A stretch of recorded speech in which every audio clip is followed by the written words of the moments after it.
يلا بينا نعمل النوتيلا في البيت بالسوداني بطريقة سهلة وبسيطة، ومش هتكلفنا كتير، ومش هنحط اي مواد دهنية. ايه رأيكم؟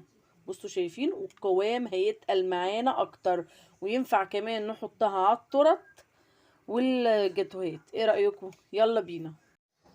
يلا المقادير بتاعتنا بتاعت النوتيلا بالسوداني. دي كوباية من السوداني متحمص وهنضربه في المطحنة.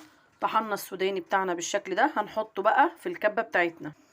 هننزل عليه ب130 جرام من اللبن، اللي هي نص كوبايه و3 معالق كبار. وهنحط عليهم كوبايه من السكر البودره 100 جرام.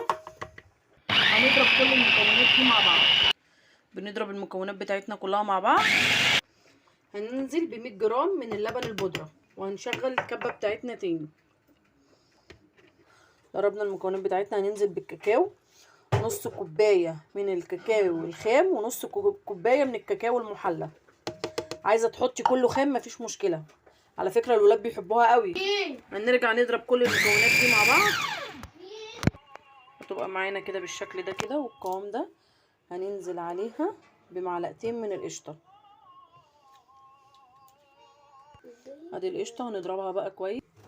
بصوا يا حبايبي، هتكون معانا بالقوام ده. شايفين عامله ازاي؟ ولسه كمان النوتيلا بتاعتنا هتتقل. مش عايزه اقول لكم جميله ازاي وموفره. مش هتكلفنا كتير، بس حاجه معموله في البيت وضامنينها. والبندق دلوقتي غالي، لقينا السوداني عملنا بيه. ما ننساش لايك وشير ونفعل الجرس في الحاجة بتعه.